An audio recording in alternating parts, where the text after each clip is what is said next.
અમરેલી જિલ્લાના લીલિયા તાલુકાની સિવિલ હોસ્પિટલના નવીનીકરણ માટે રાજ્ય સરકાર દ્વારા 7 કરોડની ફાળવણીને પૂર્વ ધારાસભ્ય પ્રતાપ દુધાતે આવકારી છે.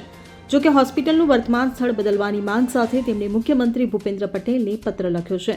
દુધાતે જણાવ્યું કે હાલની હોસ્પિટલ લીલિયા શહેરથી 2 કિલોમીટર દૂર પીપળવા રોડ પર આવેલી છે, જ્યાં પીપળવા રેલવે ફાટક અવારનવાર બંધ રહેતું હોવાથી ઇમરજન્સી દર્દીઓને સમયસર સારવાર ન મળવાને કારણે ભૂતકાળમાં મૃત્યુના બનાવો બન્યા છે.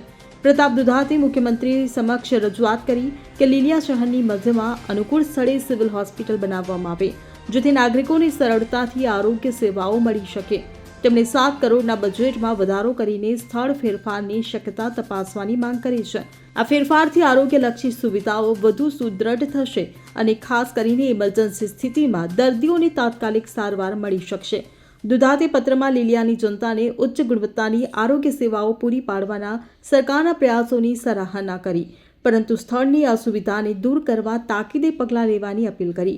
આ રજૂઆતથી લીલિયા તાલુકામાં આરોગ્ય સેવાઓના ઉન્નતીકરણની ચર્ચાએ જોર પકડ્યું છે. Bureau report CN24 news. હવે જુઓ દેશ દુનિયાની તમામ ખબરો તમારી આંગળીના ટેરવે. ઉઠાવો મોબાઈલ અને Google Play Store પરથી ડાઉનલોડ કરો અમારી CN24 ન્યૂઝ મોબાઈલ એપ.